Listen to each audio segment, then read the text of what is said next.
provide those services.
I do know that as patients come into our hospitals, that not every time you visit our care that we get that care perfect every time.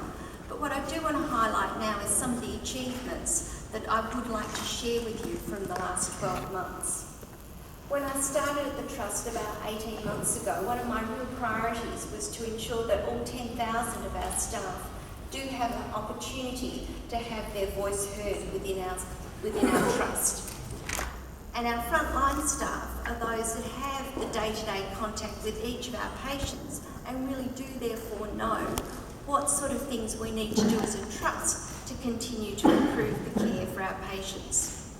Our staff engagement has improved, and that has been on the back of a lot of work in terms of our recognition and reward programs. And it's pleasing to say that our engagement scores are higher than the NHS average. Our clinical vision too is very strongly supported by our clinicians, and that's off the back of some significant work last year to engage our clinicians in our clinical strategy. Last year as a Trust we made a major investment in a Trust-wide digital patient record system. This is continuing to be rolled out this year.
And the introduction of a 24/7 urgent care centre at the Hammersmith site.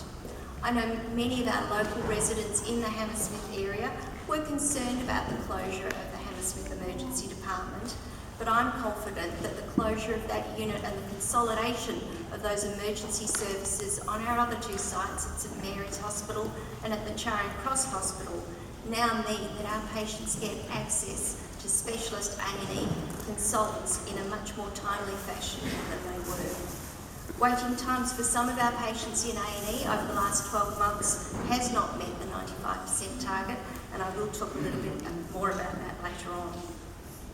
We've been working very closely with our partner Imperial College over the last 12 months as we continue to innovate our services and to rapidly translate our research findings into clinical practice. One of the areas just to highlight is a new therapy for people suffering with Friedreich's ataxia, which is a degenerative disorder. And the work that we've been doing is now being developed into a larger scale study.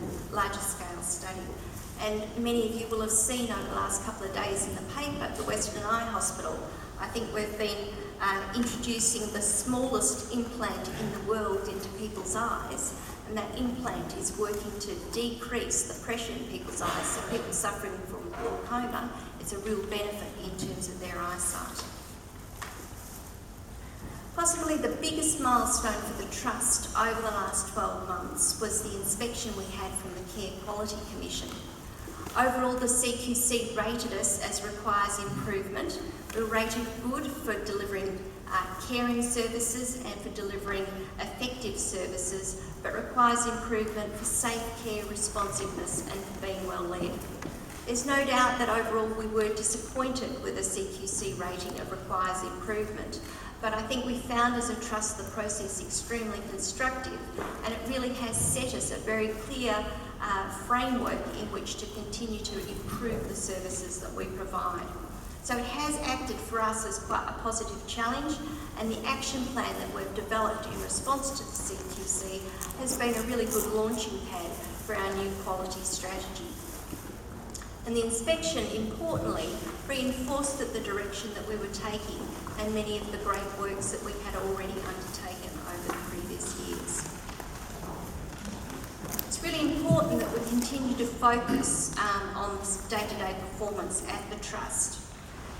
And in 14-15, we did see that we continued as a Trust to have the lowest standardised hospital mortality rate. And also we made important strides in the delivery of our cancer services over the last 12 months. This slide shows you that our hospital standardised mortality rate is one of the lowest in the country, and in fact it's the second lowest of the Shelford group. And importantly, in relation to the 8 national cancer standards, we made significant improvements throughout the course of the year, and we're one of the most improved trusts in terms of national cancer patient experience. Along with many other trusts in England, we did struggle in terms of meeting the A&E target, particularly over the winter period during the 14-15 year. On average across the Trust throughout the year, we achieved just under 94% in regard to people being assessed, treated and discharged within 4 hours, with the national standard being 95%. Around the time of the A&E changes at Hammersmith Hospital, which I've talked about, we did see quite a distinct change in the pattern of patients attending our A&E departments, with much bigger fluctuations in those attendance patterns and also a much higher acuity of the patients attending, and that was reflected more broadly across the country as well. The A&E performance just doesn't reflect the performance within the A&E departments. It does actually talk about the whole patient pathway throughout our hospitals, and we've been doing an enormous amount of work to improve the flow of patients throughout our hospitals and importantly between our hospital sites. I'm very pleased to say that when you look at our performance more latterly, we are now just at the 95% mark, and our staff continue to work very hard to ensure that that 95% performance remains consistent going forward. Over the course of last year, we also had some challenges in terms of waiting time standards. We did implement a new patient administration system, the Cerner system, and not surprisingly, with the implementation of such a large IT system, it did take some time to bed that system into the Trust, and so we had some issues with data accuracy throughout the year. In some specialties, we also needed to increase the amount of activity we were doing to get the waiting times down below the 18-week mark. With the support of NHS England and the Trust Development Authority, we've made good progress in both areas in terms of the 18-week performance, and we're now achieving the 92% standard waiting time for patients waiting under 18 weeks. In terms of looking ahead, the year ahead is likely to be characterised by more challenge. I've never known a year in health, whether in the Southern Hemisphere or the Northern Hemisphere, that isn't a challenging year within the public healthcare setting. And so for us, we need to keep focused on our long-term strategy, but also keep focused on continuing to improve our performance. Last year, a lot of our strategic focus was on developing the clinical strategy, and this year we've spent a lot of time developing another one of our core strategies, which is the quality strategy. The quality strategy was approved by our Trust Board at their July meeting, and it's really been developed with strong input from many of our clinicians and staff, many of our patients, and many of our other external stakeholders. It sets very clear goals and measures, and we'll be reporting on those in our annual quality report. And also importantly, underpinning that quality strategy is a consistent quality improvement methodology that the whole Trust will be adopting, and we're starting the rollout of that later this month.